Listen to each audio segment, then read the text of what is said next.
नमस्कार मित्रांनो, जय हिंद. महाराष्ट्र होमगार्ड जवानांचे हिवाळी अधिवेशनमध्ये गृह खात्याचे प्रधान सचिव यांच्या कार्यालयाला एक अत्यंत महत्त्वाचे पत्र देण्यात आलेले आहे. मित्रांनो बघा, हिवाळी अधिवेशनात जे नागपूर होमगार्ड सैनिक काम करत होते, म्हणजे ज्यांची एक टीम आहे मित्रांनो, अत्यंत महत्त्वाचे काम करतात हे, परंतु काही कारणास्तव मी नाव घेऊ शकत नाही.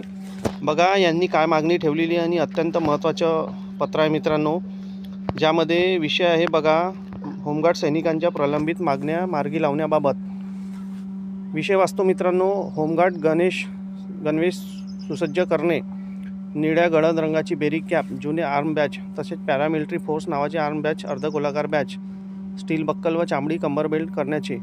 नंबर 2, डायल 112चे पूर्ण प्रशिक्षित होमगार्ड जवान यांना ड्युटी देण्याबाबत, म्हणजेच की 112 डायलचं जे प्रशिक्षण पूर्ण केलेलं आहे ड्रायव्हरचं, याबद्दल बंदोबस्त देण्यात यावा.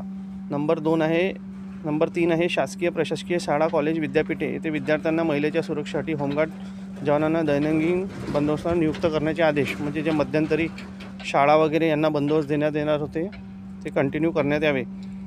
नंबर 4 आहे होमगार्ड सैनिकांचे वेलफेअर फंड वापरून पोलीस कॅन्टीनप्रमाणे होमगार्ड सैनिकांना कॅन्टीनची सुविधा लाभ देण्याबाबत. नंबर 5 आहे जिल्हा होमगार्ड समादेशक कार्यालयामार्फत जिल्हा नागपूर पथकातील मानसेवी आयुक्त अनायुक्त पदोन्नती करण्याची कृपा करावी.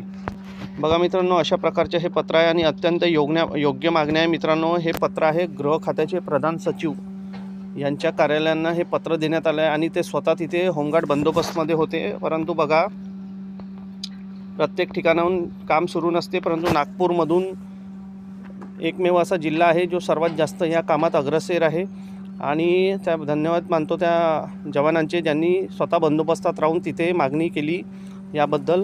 बघा, काही फोटोज वगैरे आहे, ते सध्या मी टाकू शकत नाही काही कारणास्तव. हे बघा, हे फोटो आहे आणि अशा प्रकारचं पत्र आहे मित्रांनो. ठीक आहे, तर भेटूया नेक्स्ट व्हिडिओमध्ये परत काही अपडेट असली तर मित्रांनो, व्हिडिओ आवडला असेल तर लाईक करा, चॅनलला सबस्क्राईब करा आणि व्हिडिओला शेअर करा. धन्यवाद. जय हिंद.